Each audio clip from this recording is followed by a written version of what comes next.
ఎవరిని చూసినా real estate లో పైసలు సంపాదించిన అంటున్నారు. ఏడ కొంటుర్రా, ఎప్పుడు కొంటుర్రా, వాళ్ళు దాచిపెట్టుకొని కొంటుర్రా, దాచుకొని కొంటుర్రా, భూమి మీద కొంటుర్రా, చంద్రమండలం మీద కొంటుర్రా? ఇప్పుడు నువ్వు రియల్ ఎస్టేట్ అంటే ఓపెన్ ప్లాట్ అనుకుంటున్నావు. నీకు ఓపెన్ ప్లాట్ కొనుక్కుందామని అంటే నువ్వు ఎక్కడ పెడతా అంటావు అక్క? గచ్చిబౌలిలో. ఇక్కడనే సరిపోయిన గచ్చిబౌలి పెడితే గజమే 1,50,000 ఉంది అక్క. అంటే నీకు 200 గజాలు 3 కోట్లకు వస్తుంది. కాడబెట్టి ఏం సంపాదిస్తావు అక్క?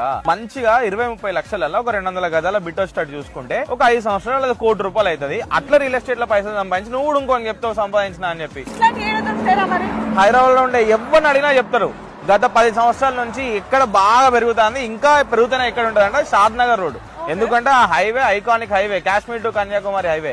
ఆడ పెట్టాక మనకు 10 ప్రాజెక్ట్స్ ఉన్నాయి మనకు ఆ హైవే పైన షాద్ నగర్ లా. పెట్టు 5 సంవత్సరాలు వదిలేసి రీసేల్ కూడా ఈజీ అయిపోతుంది. మంచిగా ₹1 కోటి సంపాదిస్తావు. నేను కూడా ఇట్లాంటి దాంట్లో ఇన్వెస్ట్ చేసి నేను కూడా ఇన్నుడు కాదు చెప్పుడు స్టార్ట్ చేస్తాను. ఆల్రెడీ డెవలప్ అయిన ఏరియాల కంటే ఇంకా గ్రోత్ కి ఛాన్స్ ఉన్న ఏరియాస్ లో పెట్టండి. Shad Nagar is the best area.